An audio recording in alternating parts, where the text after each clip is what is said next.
Bonjour les lovers, c'est Kélia de Lovasia et on se retrouve pour une toute nouvelle vidéo.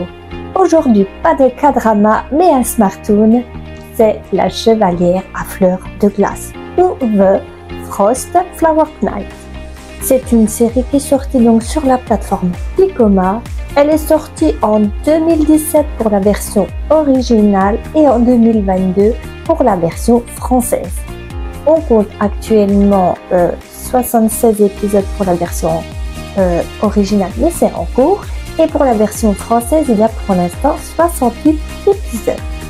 C'est une série coréenne. Elle est du genre fantasy et romance. Les thèmes abordés sont la magie, la malédiction et le voyage temporel.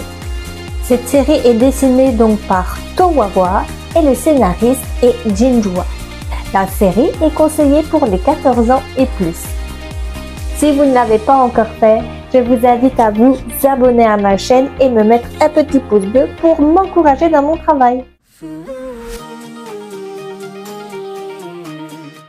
Julia von Rosenthal est une chevalière qui a le titre de chef de la garde royale. Elle est frappée par une malédiction qui l'a rendue très laide. Ayant toujours protégé l'homme qu'elle aime, c'est-à-dire le prince, mais ce dernier la poignarde en ayant fait croire pendant longtemps qu'il était fou amoureux d'elle. Julia est folle de rage d'avoir cru tous ces mensonges. Elle lèvera la malédiction en retrouvant son beau visage qu'elle a tant espéré juste avant de mourir. On voit alors Julia de nouveau en vie. Elle a remonté le temps, mais son visage est revenu comme avant. Pourquoi la malédiction ne s'est-elle pas levée, se demande-t-elle. On voit alors comment la famille des Rosenthal a été maudite depuis des générations.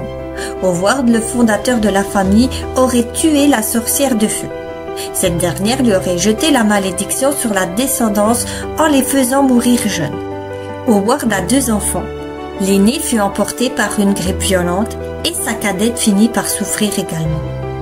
Howard va voir la sorcière de glace Iris afin qu'elle délivre sa fille de cette souffrance. Iris explique qu'il suffit à sa fille de maîtriser l'art du givre. Grâce à Hiver, l'épée magique qui possède des capacités, elle pourra se défaire des pouvoirs de la sorcière du feu. L'inconvénient de cette technique est qu'elle rend la personne laide. Pour retrouver son visage normal, il faut maîtriser l'épée parfaitement. Se souvenant bien des souvenirs de sa vie antérieure, Julia compte bien ne pas commettre de nouveau les mêmes erreurs. Elle cherche un moyen pour ne pas se faire tuer de nouveau. Sa servante lui rappelle que c'est la fête d'anniversaire du prince et qu'elle doit y assister. Julia se souvient alors que durant cette soirée, elle tombera amoureuse du prince. Elle refusera d'y aller et partira pour s'entraîner dans le but de lever la malédiction. Elle laisse une lettre à son père, lui expliquant les raisons de son départ. Ce dernier n'est pas content de savoir qu'une personne de sa famille ne participera pas à l'anniversaire du prince.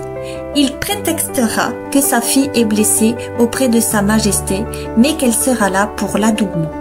Pendant son entraînement, Julia se bat contre des orques. Elle y met tout son cœur et toute son âme. Étant à bout de souffle, elle trouve la force en utilisant sa magie pour battre son ennemi.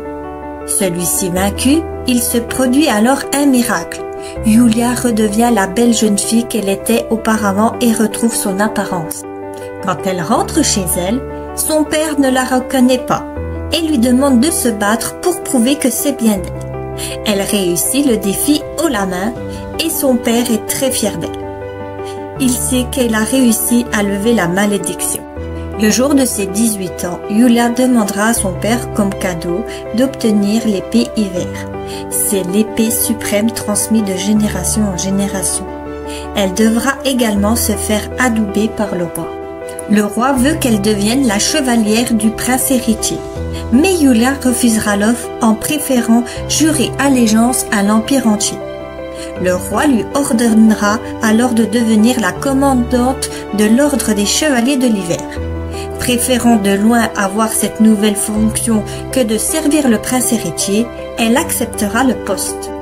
Julia ne sera pas la bienvenue dans ces nouvelles fonctions, car elle prend la place que convoitait le vice-commandant Chris Villor. Ce dernier la mettra au défi, mais celui-ci comprendra très vite son erreur car il se fait battre à pleine couture. Julia entraînera l'ordre des chevaliers de l'hiver et demandera l'aide au beau commandant de l'ordre des lions noirs, Kieran Winter, réputé pour diriger les chevaliers les plus forts. Nos deux commandants vont se rapprocher petit à petit. Comment vont-ils tomber amoureux? Je vous laisse le découvrir dans les prochains épisodes.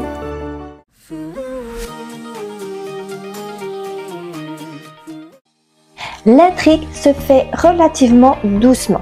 L'apparition du personnage Kieran se fait relativement tard dans les chapitres. Mais l'un des sujets les plus abordés est la beauté physique. Dans sa première vie, Julia est laide et ne connaît que des moqueries de la part de son entourage. Seul le prince la complimentera, mais on apprendra par la suite que c'est pour la manipuler. Tandis que dans sa deuxième vie, Julia retrouve son physique d'origine. Elle ne se laisse pas marcher sur les pieds par le prince cette fois-ci, ni par ces hommes des chevaliers de l'ordre d'hiver. Elle sait qu'elle pourra compter sur le commandant Kieran pour l'aider. La série n'est pas terminée, mais elle se laisse lire tranquillement. Je lui attribue la note de 16 sur 20. J'espère que vous avez passé un excellent moment en ma compagnie et on se revoit pour une prochaine vidéo. Bye bye les lovers!